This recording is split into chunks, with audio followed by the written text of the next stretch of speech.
Sometimes the hardest part of writing an essay is just getting it started. For that, good brainstorming is an important first step to writing a really cracking essay. Let's explore some techniques for brainstorming depending on whether you have time to write an essay or if you're under the gun. If you have a lot of time, get a group together and talk about your essays. The original meaning of the term brainstorming is just what it sounds like, a storm of brains.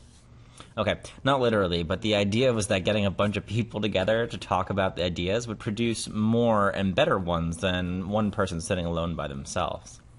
Most of the time, you're going to get essay assignments as a class, so grab some study partners and talk it out. Even if you haven't picked the same topics, just talking about the text you're reading should help the group come up with more ideas together. If you're familiar with this kind of brainstorming, you may have been told that the best approach is to not question or criticize the ideas of others while you're doing it. But research suggests that that couldn't be further from the truth. According to a 2003 study from the University of California at Berkeley, people who debated each other's ideas in a brainstorming session came up with 20% more ideas collectively than those who brainstormed in a criticism-free environment.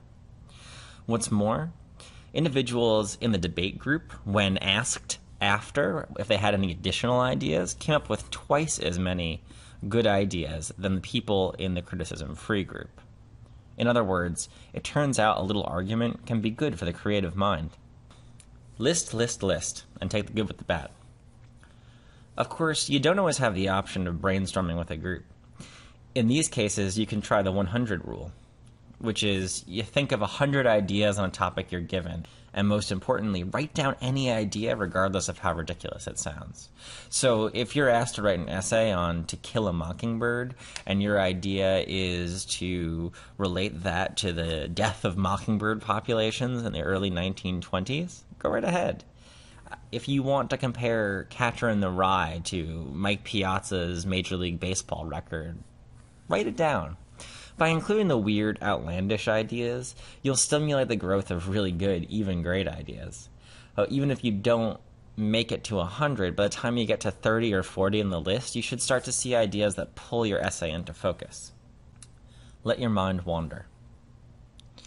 If you find yourself staring at the page, fresh out of good ideas for your essay, take a 10 or 15 minute break and do something diverting but not too mentally tasking. Play a game of Angry Birds, for instance. Something that helps you zone out. Researchers at the University of California at Santa Barbara found that people were more effective at the same task they'd been working on previously after they took a break and let their minds wander for a while. If you're going to be in a time crunch, brainstorming an essay for a time test is a different animal than brainstorming for an essay in which you have the leisure of writing from home. During time tests, you might get a little more than a half hour total to write your essay. That includes brainstorming, outlining, and actually writing the darn thing. So how do you write a great essay under these conditions? Let's look at a couple kinds of essays you might face. Position papers. Say you're given a position paper in which you're asked to agree or disagree with a given argument. For example, write an essay in which you agree or disagree with the following statement. Whatever doesn't kill us only makes us stronger. Right away, before you brainstorm specific ideas, you should break down the question. Agree and disagree columns don't really lead anywhere, so let's be more specific. Column A. Things that didn't kill me that didn't make me stronger. Column B. Things that haven't killed me that did make me stronger. Column C. Things that didn't kill me, but it remains to be seen if I'm any better for it. If you have only 5 or 10 minutes to brainstorm, try a modified version of the 100 rule, which is to say, write down as many ideas as come to you for both sides of the issue as well as those that fall in the middle. Call it the 5-minute rule. Spend a full 5 minutes jotting down whatever comes to mind, no matter how ridiculous. Then sift through and see if some of those ideas can be connected to each other. Whichever column has the stronger examples should tell you what approach you should take on your essay. Draw examples from whatever's available to you, but the best essays will use your personal experience and knowledge of history and current events to make a persuasive argument.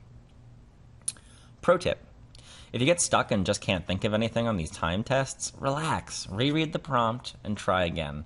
No topic is too impressive. Synthesis papers. Another kind of paper you may be asked to write is one in which you must develop a position from different sources, like this.